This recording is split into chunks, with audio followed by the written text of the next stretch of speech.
দেখছেন আমাদের কামরাঙা গাছ, এটি আমাদের বাড়ির গাছের কামরাঙা গাছ।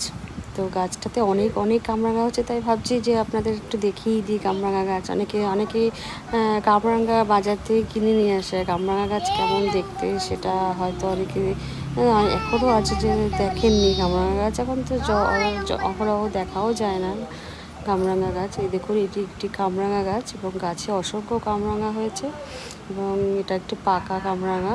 পাকা আর কাঁচা অবস্থায় একটু সবুজ থাকে।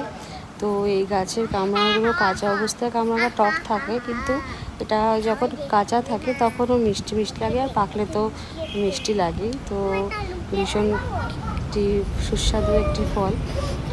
আর এই কামরাঙাগুলোকে অনেক সময় আমি কেটে মাঝে সাঝে রোদে দিয়ে একটু শুকিয়ে গেলে খাই, খুব ভালো লাগে খেতে। খাওয়ার পরে খাবেন, দেখবেন একদম আমলকির মতো লাগবে। তো এই দেখুন, আমি একটা পেরে নিয়েছি, আমার ছেলে আবার